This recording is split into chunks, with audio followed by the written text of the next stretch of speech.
Recap करता हूँ जो लास्ट सेशन में हम लोगों ने डिस्कशन किया है। हम लोगों ने डिस्कशन किया था ऑस्मोसिस और ऑस्मोटिक प्रेशर, मतलब कि हम लोग कवर कर रहे थे article number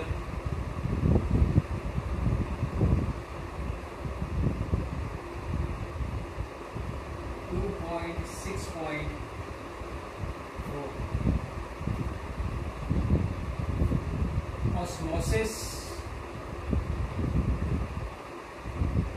and osmotic pressure.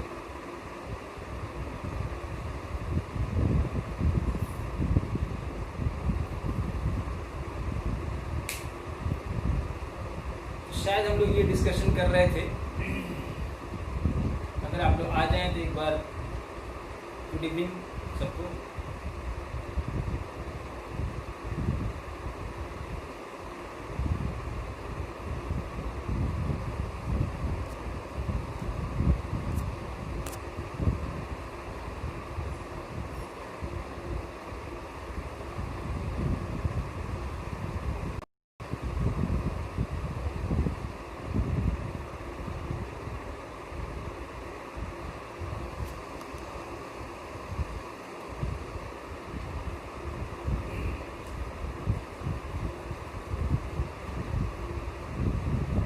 All are here. तो चलिए मैं थोड़ा सा एक डेफिनेशन करता हूँ। ऑस्मोसिस की हम लोगों ने डेफिनेशन पढ़ी थी। It is a movement of solvent through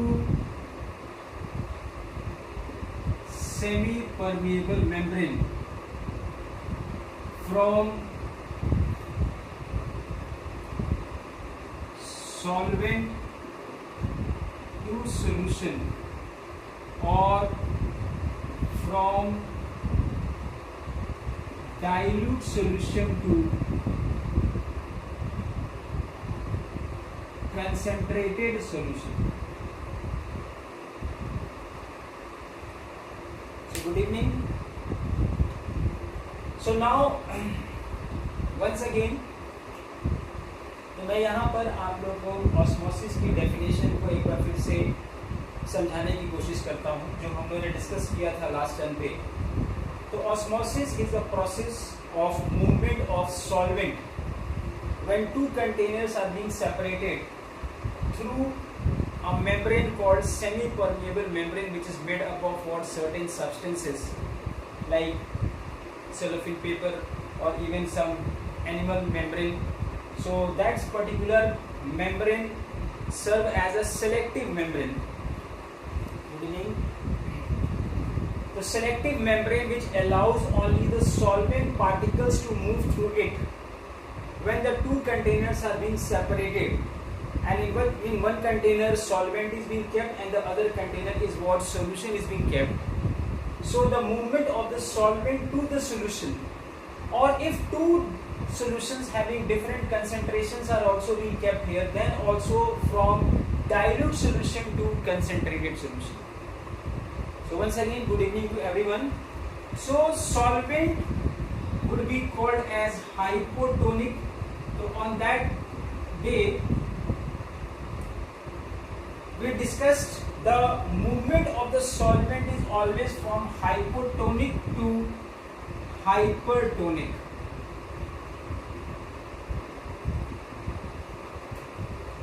So hyper word is always being assigned to a solution containing what higher concentration of solute. So if you are talking about solvent and solution, तब भी hypertonic कौन हुआ solution और hypotonic कौन हुआ solvent.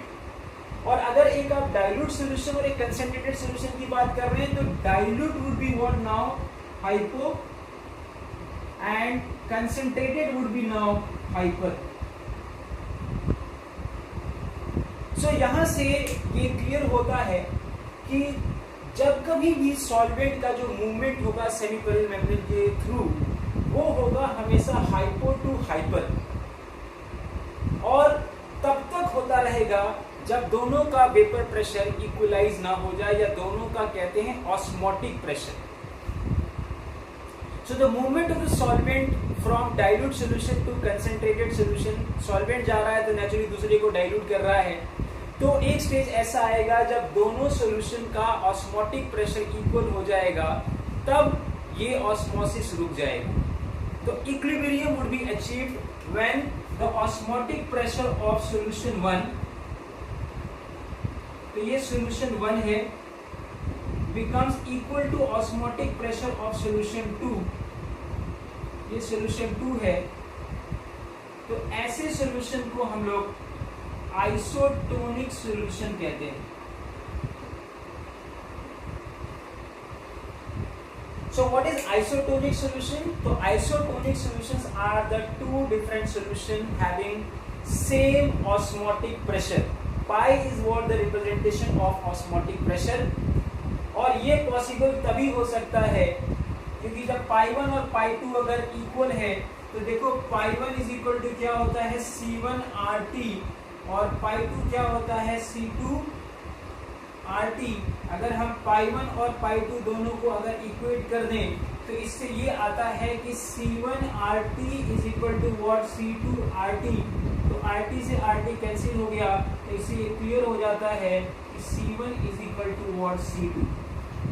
That means the two solutions can have the same osmotic pressure only when the molar concentration of both the solutions are going to be equal.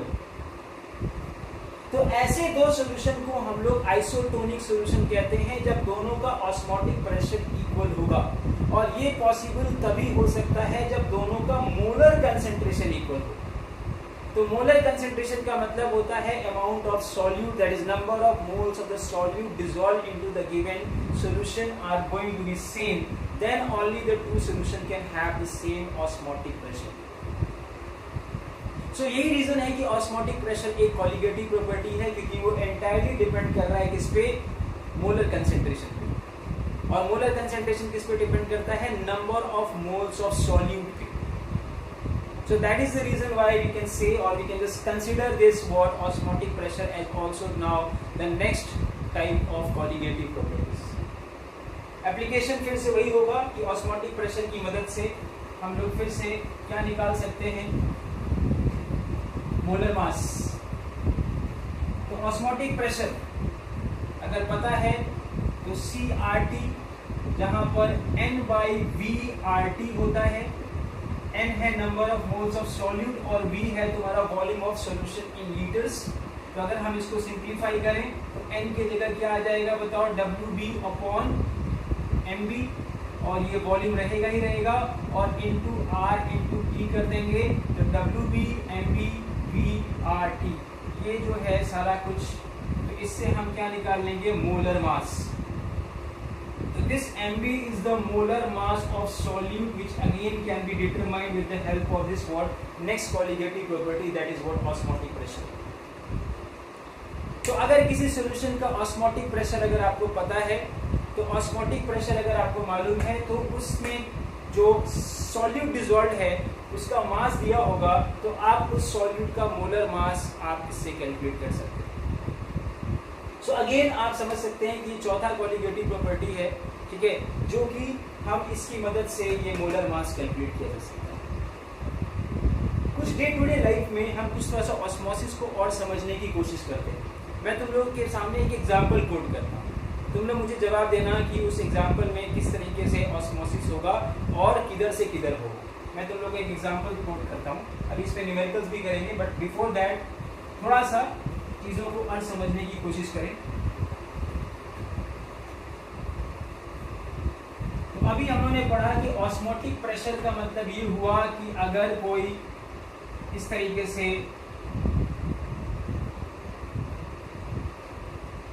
दो container है और it is being connected by a semi permeable membrane,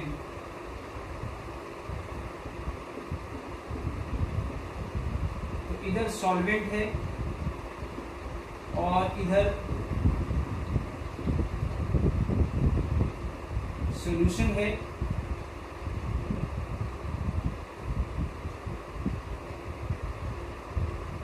और यहाँ पर हम pressure apply कर रहे हैं। तो हमें मालूम है कि अगर सॉल्वेंट और सॉल्यूशन में अगर हम लोग डिस्कस करें और यहाँ पर SPM है, SPM का मतलब सेमी परमेबल मेम्ब्रेन, तो अगर तुमसे पूछा जाए कि what is osmotic pressure, so this is what the external pressure applied to stop osmosis is known as osmotic pressure of this solution.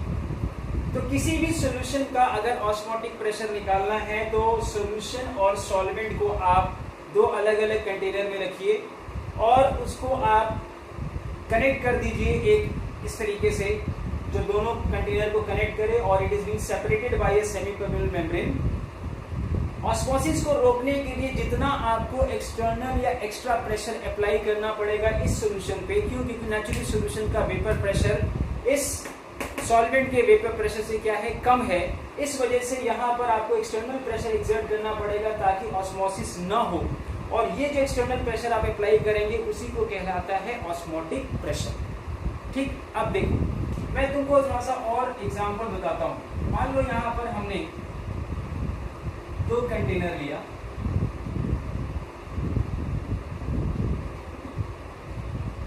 एक में लिया हमने प्योर वाटर और दूसरे में लिया sodium chloride solution, that is aqueous solution of NaCl। यहाँ फिर हम लोगों ने लिया दो अंडे, 2 eggs,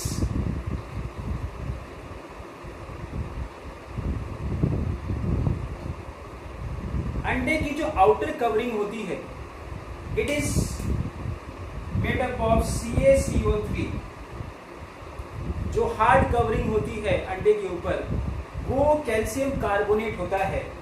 जब हम इस अंडे को डाइल्यूट HCl में ऐड कर दो तो दिस कैल्शियम जो आउटर कवरिंग है ये हट जाएगी और ये जो है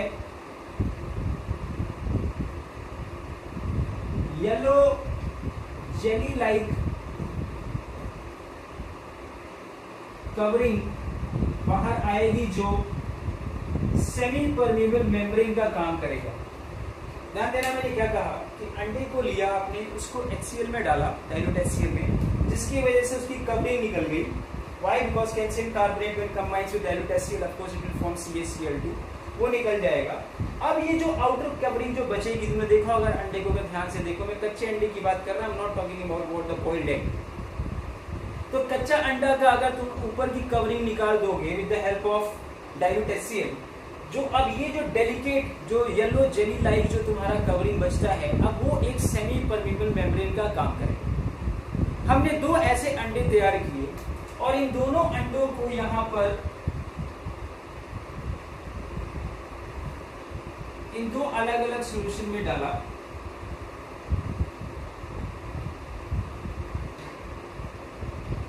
ये SPM का काम कर रहा है। Now my question to you, this is container 1 and this is container 2. What do you observe in container 1? Container 1 में आप क्या observe करोगे, क्या नजर आएगा container 1 में? What you are going to observe in container 1? Anyone? Aparna, Divyanshi,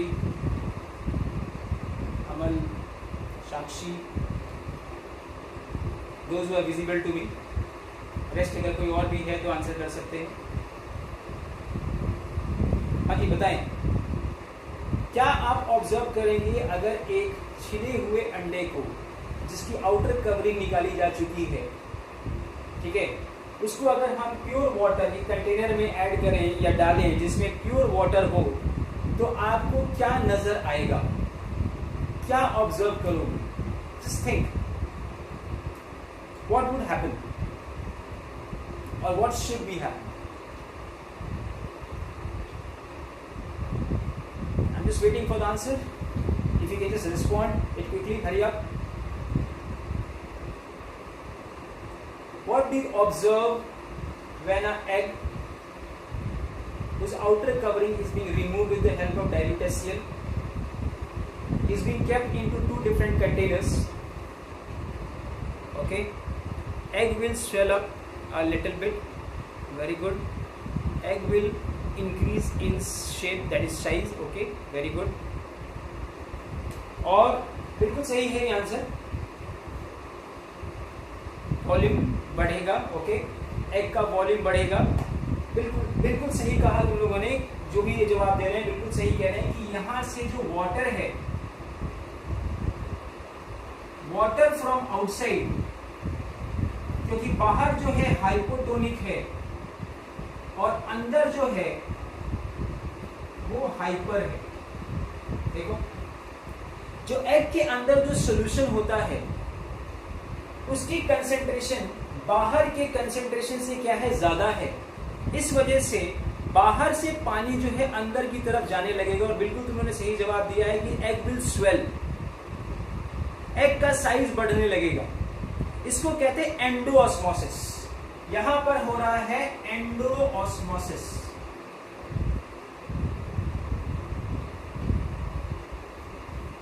और यहां पर क्या होगा, अब यहां पर सोडियम क्लोराइड सॉल्यूशन है. दैट मींस कि जो बाहर है वो हाइपर है और अंदर जो है वो हाइपो है. इसका मतलब यहां से अंदर से वाटर जो है, जो सॉल्वेंट है, वो बाहर आएगा और जिससे ये श्रिंक कर जाएगा. इसको हम लोग एक्सोऑस्मोसिस कहेंगे. देखा होगा तुमने, बहुत सारी चीजें होती हैं. जैसे आम का अचार डालते हैं तो आम के अचार के ऊपर जो है, जो आम जो काटा जाता है कच्चा आम, उसके ऊपर हल्दी, नमक और तेल लगाकर छोड़ दिया जाता है. क्यों? ताकि जो है अंदर का जो तुम्हारा सॉल्वेंट है, उसके अंदर जो लिक्विड है वो सब बाहर आ जाए और वो ड्राई हो जाए. और जब ड्राई हो जाएगा तो उसके ऊपर बैक्टीरिया अटैक नहीं करेगा या माइक्रोब्स अटैक नहीं करेंगे, वो कभी खराब नहीं हो. तो अचार बनाने का तरीका यही होता है. This is again called exosmosis. तो अंदर से बाहर अगर सॉल्वेंट आ रहा है तो उसको एक्सोऑस्मोसिस कहते हैं. हमारे बॉडी में भी जो ब्लड सेल्स होते हैं, जो आरबीसी होती है, जो रेड ब्लड कॉर्पसल्स कहते हैं, वो प्लाज्मा, जो प्लाज्मा है हमारे ब्लड का, ठीक है ना, जो प्लाज्मा है उसकी जो कंसेंट्रेशन होती है, the concentration of plasma is about 0.9% NaCl solution.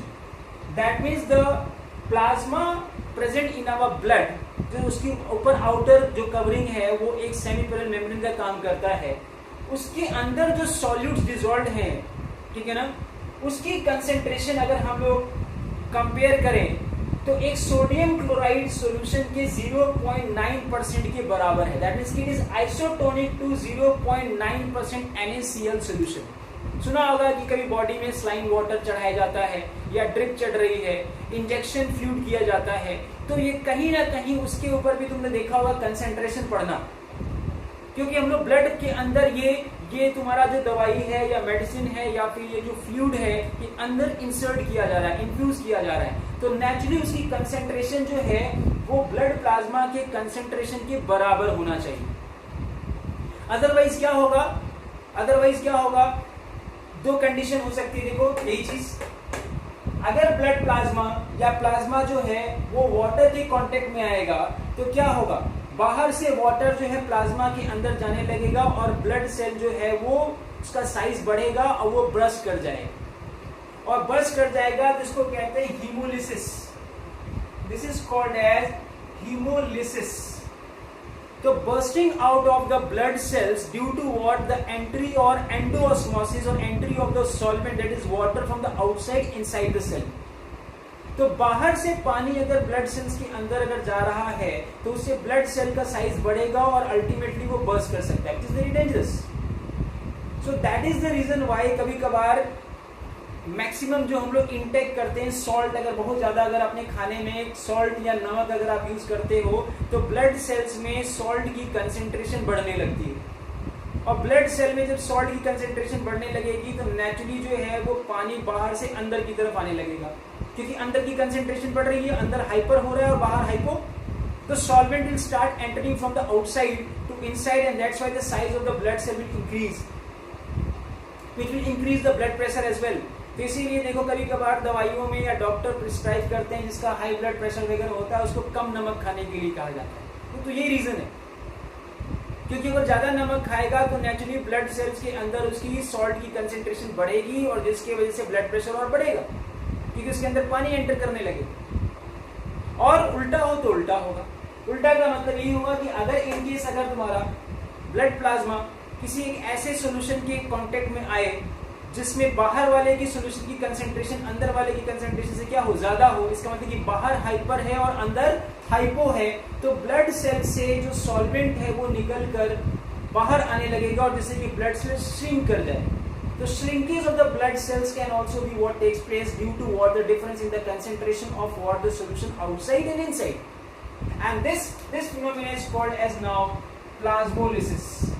ये सब टेक्निकल टर्म है, इसको प्लीज याद करिएगा और समझिएगा। तो plasmolysis is what opposite of haemolysis. तो प्लाज्मोलिसिस इज व्हाट एक्सोस्मोसिस। तो exosmosis in the blood cell is called as plasmolysis, while endosmosis in the blood cell is called as haemolysis. So the people those who are suffering from high blood pressure or more intake of what this salt, they are go to the medical emergency called edema, EDEMA, edema.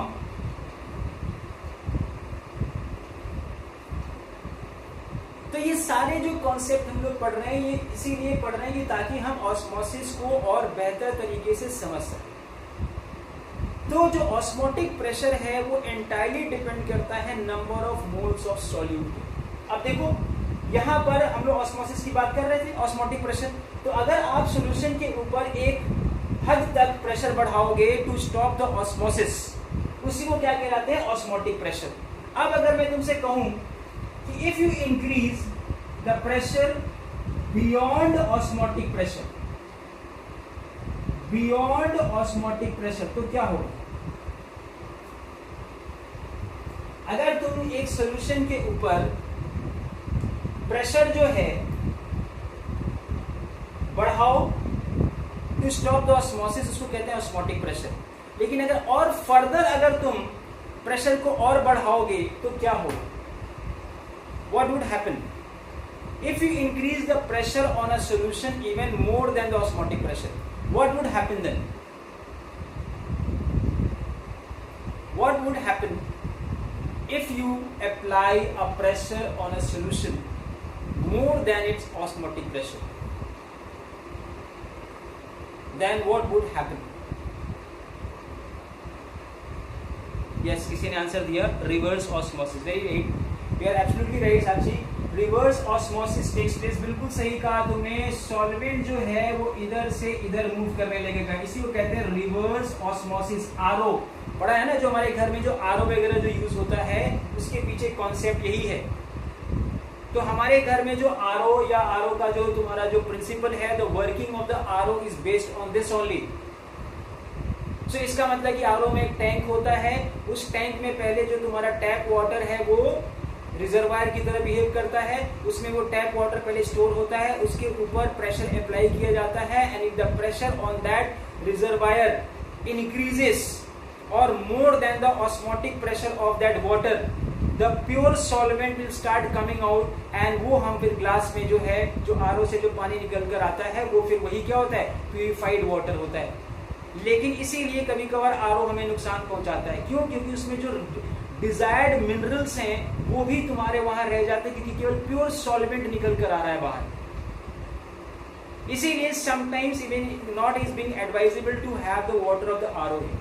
लेकिन अब कुछ RO वगैरह आते हैं कि उसमें pressure इस हिसाब से लगाया जाता है ताकि तुम्हारे जो डिजॉल्व मिनरल्स हैं वो भी पानी के साथ चले जाएं। दैट मीन्स कि उसमें जो मेम्ब्रेन यूज किया गया होगा वो मेम्ब्रेन इस हिसाब से यूज किया गया होगा कि वो जो तुम्हारे डिजॉल्व मिनरल्स जो रिक्वायरमेंट है that also go along with the water.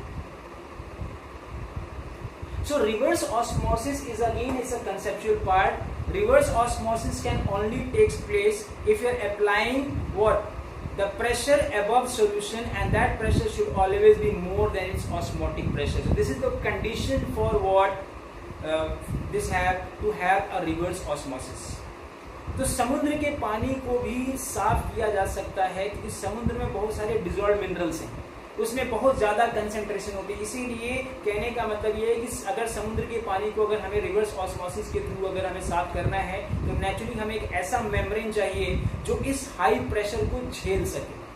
Of course बहुत सारी कंट्रीज जो हैं इस पे वर्क कर रही हैं और बहुत सारी कंट्री जो है वो इस प्रोसेस के थ्रू समुद्र के पानी को ड्रिंकेबल या पोर्टेबल बना रही हैं, लेकिन बहुत आसान नहीं है क्योंकि इसके लिए जो मेम्ब्रेन चाहिए वो एक ऐसा मेम्ब्रेन चाहिए जो इस हाई प्रेशर को झेल सके। क्यों? क्योंकि नेचुरली जो सी वाटर का जो ऑस्मोटिक प्रेशर होगा वो बहुत हाई होगा और आपको प्रेशर लगाना है even more than osmotic pressure to have this reverse osmosis. तो रिवर्स ऑस्मोसिस को कराने के लिए तुम्हें प्रेशर ऑस्मोटिक प्रेशर से भी ज्यादा लगाना होगा।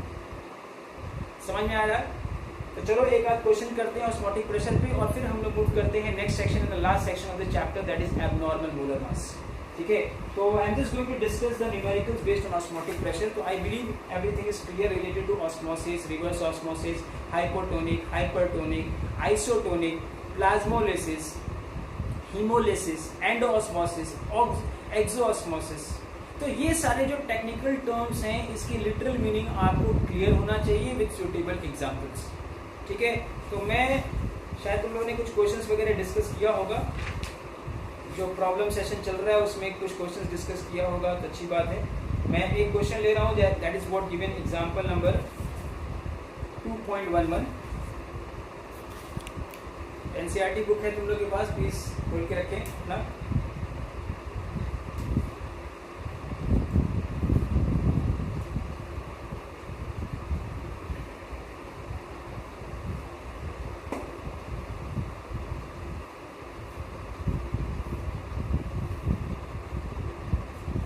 क्वेश्चन है 200 centimetre cube of an aqueous solution of a protein contains 1.26 gram of protein.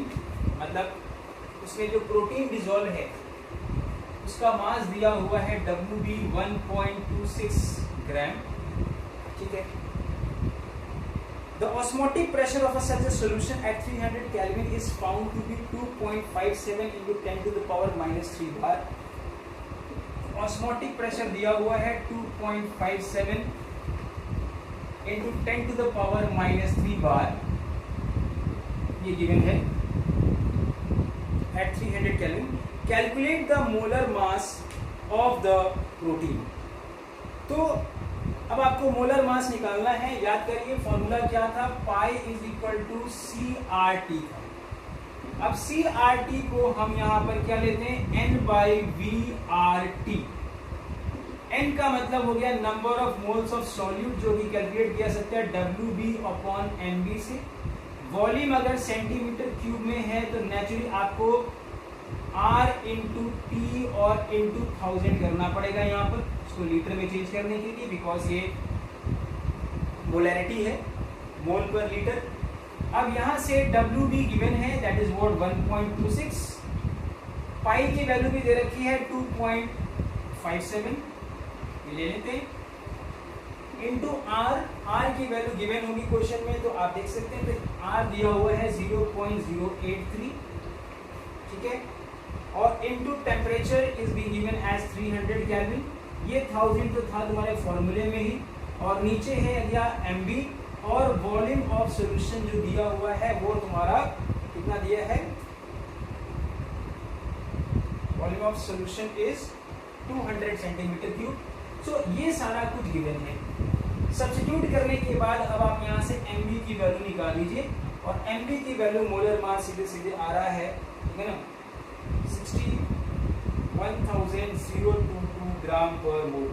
तो that means this is what coming 61022 ग्राम पर mole is the molar mass of the protein. तो देखो ये ना, ये मेथड से जो तुम्हारे प्रोटीन्स हैं या जो मैक्रो मॉलिक्यूल्स हैं उसका मोलर मास बड़ी आसानी से निकाला जा सकता है। तो आपने ऑस्मोटिक प्रेशर निकाल लिया इतना डिसॉल्व करने के बाद, क्योंकि नेचुरली 1.26 डाला तो ऑस्मोटिक प्रेशर सॉल्यूशन का निकल कर आ गया, और फिर आपने सब सब्स्टिट्यूट कर दिया और उससे आपका मोलर मास यहाँ से निकल गया। तो मैं उम्मीद करता हूँ कि आप क्वेश्चन नंबर 2.9, 10, 11, 12 कोई अगर क्वेश्चन तुम लोग को पूछना है तो तुम लोग यहाँ पर एक मैसेज ड्रॉप कर सकते हो। I will just discuss that question, otherwise I am just moving to the next section and the last section of this chapter, and that is what it's a very important part, that is abnormal molar mass. ठीक है, कोई question अगर पूछना है तो आप इस पर डाल देना, अभी मैं उसको देख लूंगा मैसेज।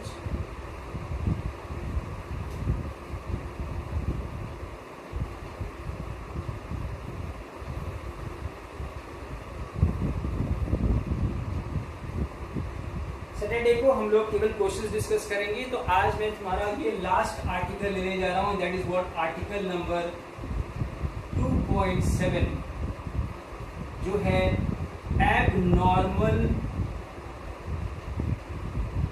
Molar mass.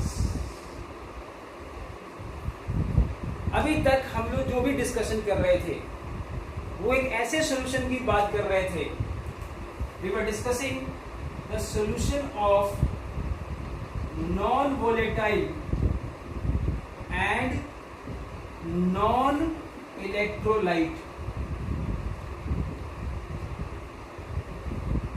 इनका जो भी मोलर मास आता है वो नॉर्मल मोलर मास आता है।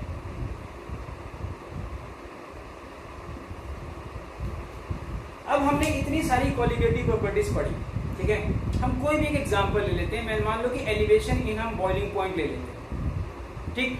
प्लीज जरा ध्यान देना और इसका जवाब थोड़ा सा जल्दी जल्दी देना। मान लो केबी of water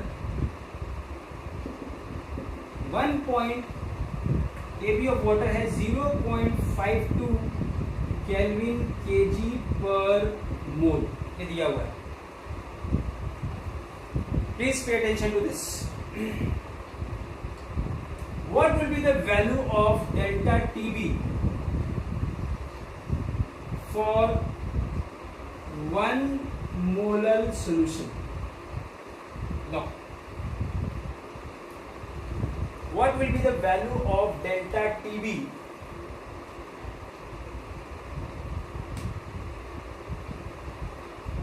for 1 molar solution?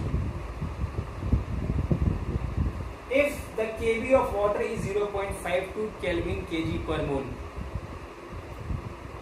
0.52 बिल्कुल सही। तो डेल्टा टीबी की जो वैल्यू होगी वो डेल्टा टीबी जो होगा वो 0.52 क्या होगा, केल्विन। इसका मतलब यहां से हमें ये इंफॉर्मेशन मिल गया, वेरी गुड, सबने वही जवाब दिया है, एब्सोल्युटली राइट।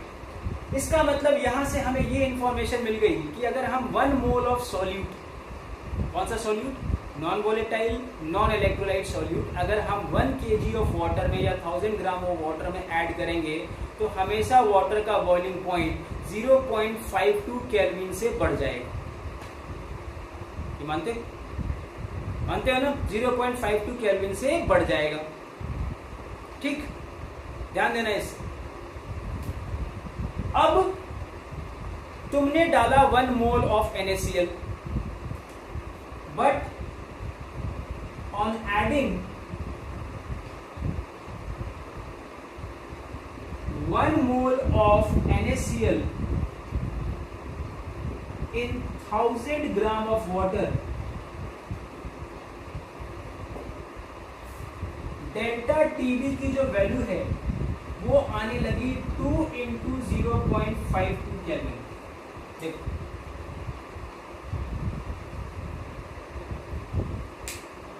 एक्सपेरिमेंट ये कहता है कि जब कभी भी तुम 1000 ग्राम ऑफ वाटर में 1 मोल ऑफ सॉल्यूट ऐड करो तो वाटर का बॉइलिंग पॉइंट 0.52 से बढ़ना चाहिए। ये सबके साथ किया जा चुका है और करने के बाद ये एक डेटा आपको अवेलेबल करा दी गई कि on adding 1 mole of solute to 1000 gram of water the boiling point of water should increase by 0.52 kelvin और 0.52 degree Celsius. But on adding 1 mole of NaCl we found that the boiling point of water has been increased or the delta TB value is coming to be 2 into 0.52 Kelvin. अब कहानी बदल गई यहाँ पर. डाला तो हमने 1 मोल ऑफ NaCl और सारा एक्सपेरिमेंट बहुतों के साथ किया जा चुका था और करने के बाद हमें मालूम है एग्जैक्टली कि भाई आना तो ये चाहिए, लेकिन आ ये रहा है. तो इसको कहते हैं ऑब्जर्व्ड कॉलिगेटिव प्रॉपर्टी. ये क्या है तुम्हारा? ऑब्जर्व्ड. ये है ऑब्जर्व्ड कॉलिगेटिव प्रॉपर्टी, या इसको कह सकते हैं एबनॉर्मल कॉलिगेटिव प्रॉपर्टी. ये नॉर्मल नहीं है, नॉर्मली तो ये आना चाहिए था. और ये जो तुम्हारा है 0.52 केल्विन, इसको कहा जाएगा कैलकुलेटेड और normal colligative property.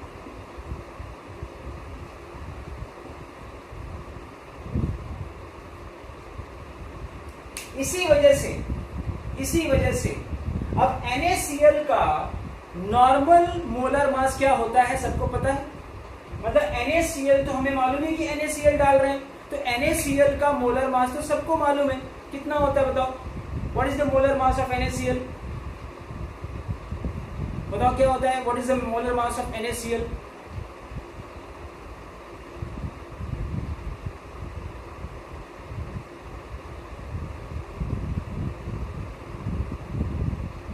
What is the molar mass of NaCl? Hurry up. और टाइम दे रहे हो तुम लोग, याद होना चाहिए. 58.5. Very good. Sakshi is always giving the right answer and सबसे पहले जवाब देती है. अच्छी बात है, वेरी गुड. तो NaCl का कैलकुलेटेड और नॉर्मल मोलर मास 58.5 ग्राम पर मोल होता है. ये तो हम लोग को मालूम ही. लेकिन अगर हम इस मेथड से निकालेंगे, तो NaCl का मोलर मास आएगा, observed molar mass of NaCl is coming to be 58.5 divided by 2.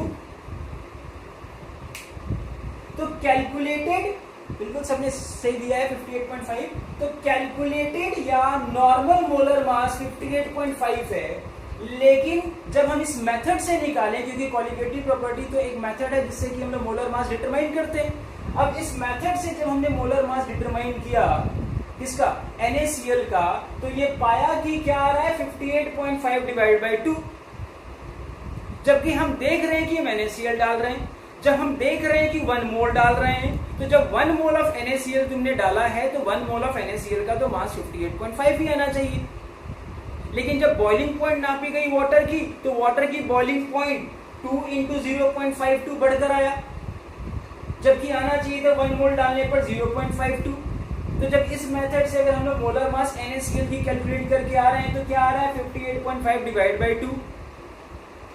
KCl का करोगे तो भी वैसे ही आएगा. तो कहने का मतलब ये है कि उन कंपाउंडों का मोलर मास सही नहीं निकल कर आता है इस मेथड से, या एबनॉर्मल आता है, नॉर्मल नहीं आता है. जो कंपाउंड सॉल्वेंट में या तो डिसोसिएट हो जाते हैं, डिसोसिएट का मतलब कि वो आयंस में ब्रेक हो गए, क्योंकि NaCl तुमने डाला तो 1 मोल, लेकिन अंदर जाकर NaCl डिसोसिएट हो गया Na प्लस और Cl माइनस में. इस वजह से जो number of moles of the solid particle जो अंदर गए कितने हो गए? 2 मोल्स. 1 मोल सोडियम के आयन के और 1 मोल क्लोराइड आयन के, अगर हम 100% डिसोसिएशन मान के चल रहे हैं तो इसी वजह से यही रीजन है, यही रीजन था, this was the exact reason और this was the actually reason why the molar mass of the compound like NaCl while observing or calculated this one, when we are calculating with this method here, it is not coming to be what? The normal molar mass. So that's why such compounds which either dissociates or associates into a given solvent, association का भी case होगा. अब association में क्या होगा? Association में number of particles कम हो जाएंगे। एसोसिएट का मतलब वो अंदर जाकर एक साथ हो जाता है, जैसे कि फॉर एग्जांपल एसिटिक एसिड या बेंजोइक एसिड। बेंजोइक एसिड जो है बेंजीन में जब डिसॉल्व करो तो बेंजोइक एसिड के दो मॉलिक्यूल्स आपस में मिलकर डाइमर बना लेते हैं, डाइमर, वो फ्यूज हो जाते हैं, दो मॉलिक्यूल्स आपस में ड्यू टू हाइड्रोजन बॉन्डिंग जुड़ जाते हैं।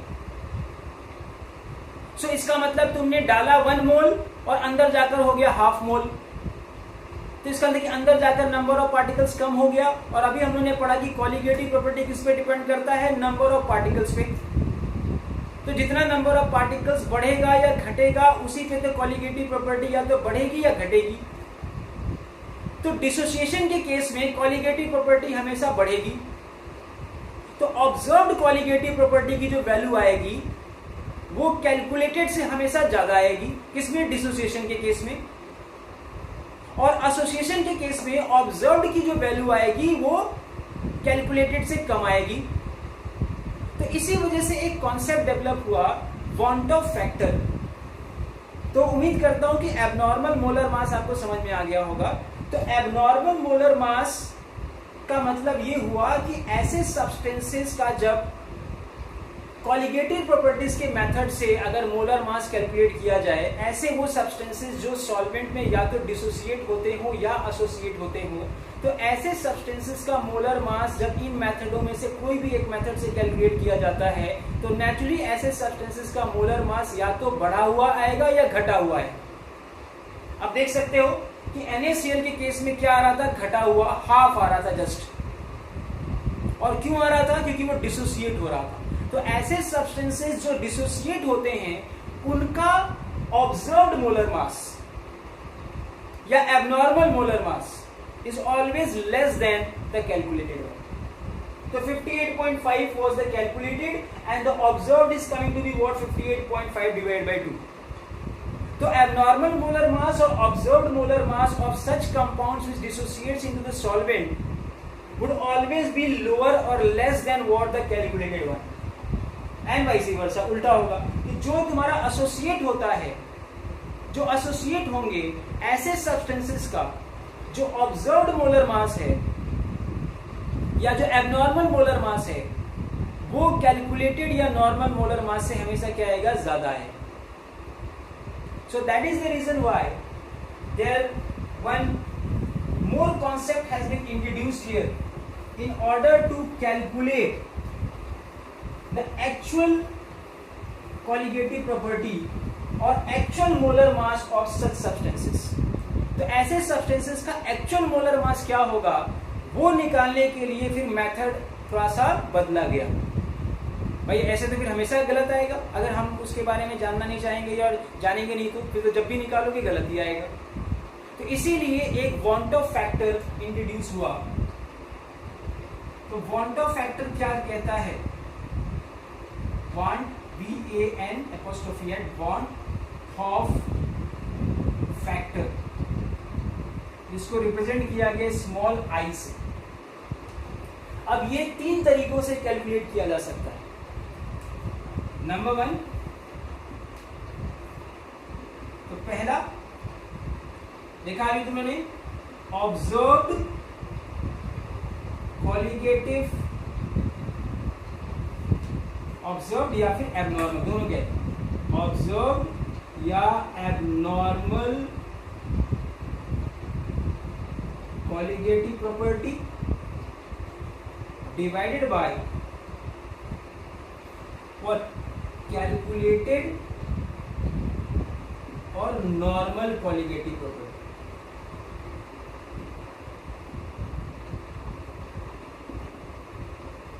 जैसे NaCl के केस में देखो क्या था, ऑब्जर्व तुम्हारा क्या था 2 × 0.52 और कैलकुलेटेड क्या था 0.52।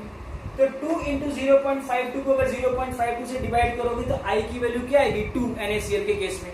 तो सोडियम क्लोराइड के केस में I की वैल्यू क्या आएगी, 2, वांट ऑफ फैक्टर। समझे? मान लो NaCl के केस में ही हम दूसरे फॉर्मूले से निकालें, अब वो आता है उल्टा। देखो, कैलकुलेटेड और normal molar mass divided by observed और एबनॉर्मल मोलर मास। अभी उम्मीद करते होंगे कि आप एबनॉर्मल की मीनिंग क्या होती है। देखो इस मेथड से भी अगर NaCl का कैलकुलेट किए होते तो 2 आता।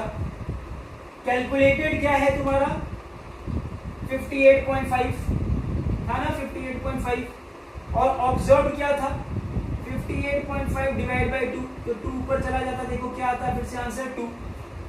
तो NaCl के केस में चाहे तुम इस मेथड से निकालो I की वैल्यू, चाहे इस मेथड से निकालो I की वैल्यू, दोनों में क्या आता 2। थर्ड मेथड देखो, तो there are 3 different formulas for finding out this what want of factor. So the third formula says number of particles after dissociation or association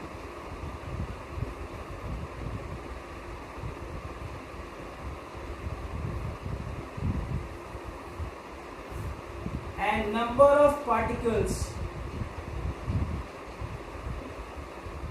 before dissociation or association। अब NaCl के case में देखो क्या है, NaCl के case में number of particles after dissociation कितना होगा बताओ, 2 मोल्स सोडियम आयन और क्लोराइड आयन 2 मोल्स हुए, और बिफोर क्या था 1 मोल। तो before dissociation NaCl was 1 but after dissociation it becomes 2, तो 2 by 1 again it is coming to be 2। तो NaCl का अगर तुम want of factor निकालना चाहो इन तीनों में से किसी भी एक फॉर्मूले से जो भी तुम्हारे पास अवेलेबल हो, ठीक है ना, तो उससे तुम उसका want of factor निकाल लोगे। अब I की जो है 3 वैल्यू आ सकती है। I की वैल्यू अगर 1 आती है तो इसका मतलब कि ऑब्जर्व्ड और कैलकुलेटेड दोनों सेम है, तो that means no dissociation no association. मतलब ये नॉन इलेक्ट्रोलाइट नॉन वोलेटाइल के लिए है। देखो जहां पर I की वैल्यू क्या हो 1, अगर I की वैल्यू ग्रेटर देन 1 आता है इसका मतलब वो सॉल्यूट क्या कर रहा है, डिसोसिएट कर रहा है, और अगर I की वैल्यू लेस देन 1 आता है तो इट इज व्हाट एसोसिएशन। तो ये want of factor की मदद से अब हम उन सारे सब्सटेंसेस का भी मोलर मास सही से निकाल सकते हैं bye knowing this want of factor। क्योंकि अब फॉर्मूले को हम लोग चारों जो फॉर्मूला है अब उन चारों फॉर्मूले को मॉडिफाइड फॉर्म में लिखेंगे with the help of this want of factor। Now all that 4 colligative property, number 1 relative lowering in vapor pressure क्या था, P naught A minus PA upon PA याद होगा, तो I इंटू क्या आ जाएगा N2 by N1। ये देखो पहला फॉर्मूला क्या लिख दिया यहाँ पर I want of factor। अब I की वैल्यू अगर 1 है तो कोई प्रॉब्लम नहीं, ऑब्जर्व्ड एंड कैलकुलेटेड दोनों सेम आएगा। अब I किसी भी तरीके से निकाल सकते हो, ठीक है। दूसरा देखो, दूसरा क्या बन जाएगा, delta TB is equal to I into KB into M। तीसरा देखो, that is elevation in boiling point, depression in freezing point will becomes I into KF into M। And the fourth one pi is equal to I into CRT। तो अब ये 4 फॉर्मूले हम लोग use करेंगे universal. हमेशा I लगा लो, I लगाना भूलो ही मत, कहीं गलती होगी ही नहीं। अगर तुम्हारा वो नॉन इलेक्ट्रोलाइट है तो I की जगह 1 रख दो, अगर वो डिसोसिएट हो रहा है तो I की जगह ये वेरीफाई कर लो कि वो ग्रेटर देन 1 आना चाहिए। तो इससे तुम अपने आप को चेक भी कर सकते हो कि हम लोग सही कर रहे हैं कि नहीं कर रहे हैं। अब मालूम है कि NaCl वाटर में डाला जा रहा है तो नेचुरली I की वैल्यू ग्रेटर देन 1 आना चाहिए, ये तो तुम्हें क्लियर होना चाहिए। और इसी तरीके से अगर मान लो कोई एसोसिएट हो रहा हो तो इससे तुम चेक कर लो कि I की वैल्यू जो है लेस देन 1 आता है। तो उम्मीद करता हूँ ये एबनॉर्मल मोलर मास का कॉन्सेप्ट क्लियर होगा। अभी हम एक आध क्वेश्चन करते हैं तो इससे चीज़ें और क्लियर हो जाएंगी and that's all in this chapter now. ठीक है, एक रिलेशन और मैं बताना चाहूँगा थोड़ा सा, वो भी आप लिख लें, ठीक है ना, क्योंकि जरूरी तो नहीं है कि सोडियम क्लोराइड की अगर 100 मॉलिक्यूल्स पानी में डालो तो 100 के 100 आयंस में कन्वर्ट हो जाए। अब मैं तुम लोगों से सवाल है, ठीक है, सोडियम क्लोराइड के तुमने 100 मॉलिक्यूल्स डाले, प्लीज जरा ध्यान देना, और अंदर जाकर 100 डाले, कितने डाले, 100, 100 मॉलिक्यूल्स कह रहा हूं of NaCl, and in solution if the number of particles is 160 now, question को ध्यान से सुनो, मैं जो बोल रहा हूं, डाला कितना, 100, सॉल्यूशन में पाए गए 160, 160, आई की वैल्यू क्या आएगी, what would be the value of I now,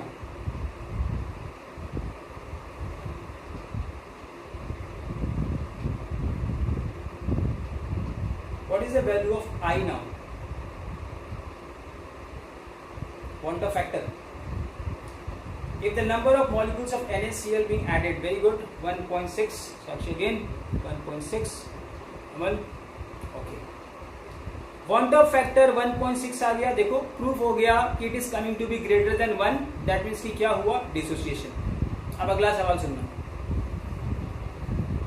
एक टर्म होता है degree of dissociation, degree of dissociation, that means the number of molecules dissociated per 100 molecules, या तो परसेंटेज में निकालो या 0 से 1 के बीच में होता है। डिग्री ऑफ डिसोसिएशन का मतलब होता है the number of particles dissociated into the solution. अगर मैं तुमसे पूछूं what is the degree of dissociation of NaCl in this case, how do you find this, what percentage of NaCl get dissociated, what percentage of NaCl get dissociated, अब बताओ जरा कैसे निकालो, how do you calculate this,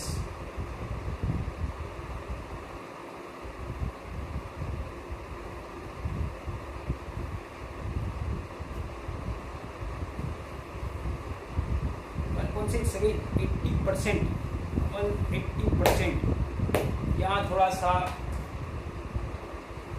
concept को ध्यान नहीं दे रहे हो तुम, ठीक, चलते करते हैं,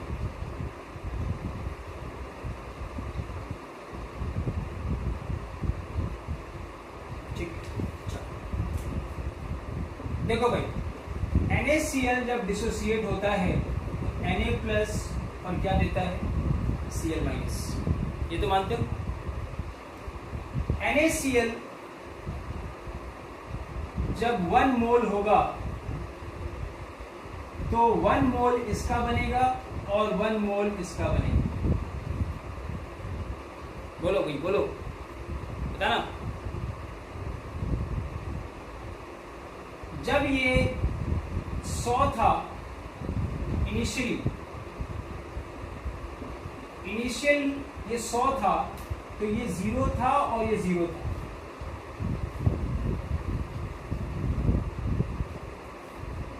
फाइनली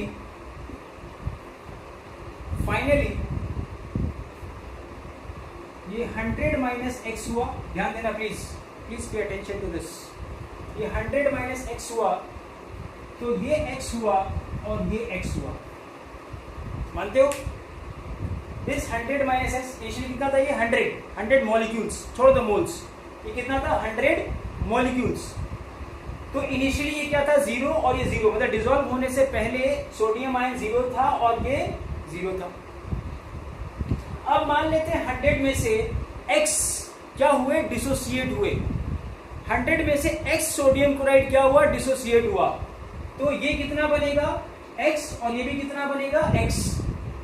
अब इन सबको मिलाओ, टोटल क्या आएगा बताओ, 100 माइनस x ये बचा, प्लस x, इन सबको मिलाकर कितना होना चाहिए 160। देखो कितना होना चाहिए 160।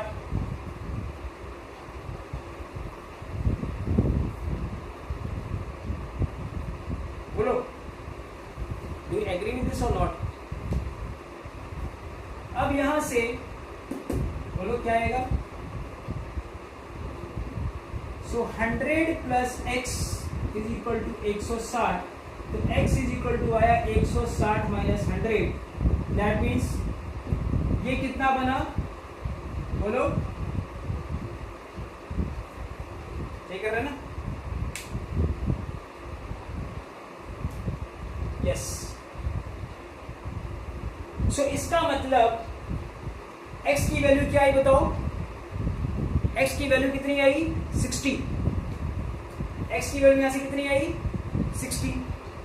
नाउ जस्ट टेल मी, अगर x की वैल्यू 60 आई तो इसमें से डिसोसिएट कितने हुए थे, कितने 100 में से 60 निकाल दो तो डिसोसिएट कितने हुए, केवल 40। डिसोसिएट कितने हुए 40। सही करना, मैं कोई गलती नहीं कर, 100 था, ये 0 ये 0, 100 में से x अगर माइनस हुआ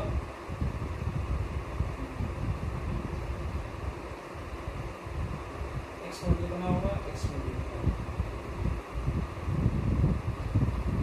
सब मिला के कितना है 160। ठीक है, अब देखो 40 डिसोसिएट हुए,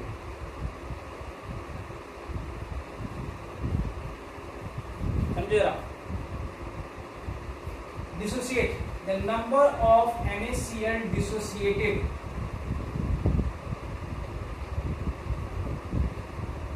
is equal to what, 100 minus 60, 40 dissociated. So therefore alpha degree of dissociation would be 40%, not 80%. 40% dissociate हुआ होगा। देखो मतलब 40 NaCl डिसोसिएट हुआ होगा, ध्यान दो। अब 40 NaCl का डिसोसिएट होगा तो 40 उसमें क्या बना होगा Na प्लस, और 40 ही क्या बना होगा Cl माइनस। तो 40 प्लस 40 कितना हो गया बताओ 80। ठीक, और उसमें से बचा कितना तुम्हारा, टोटल 160 कैसे है, check it out, doing something wrong.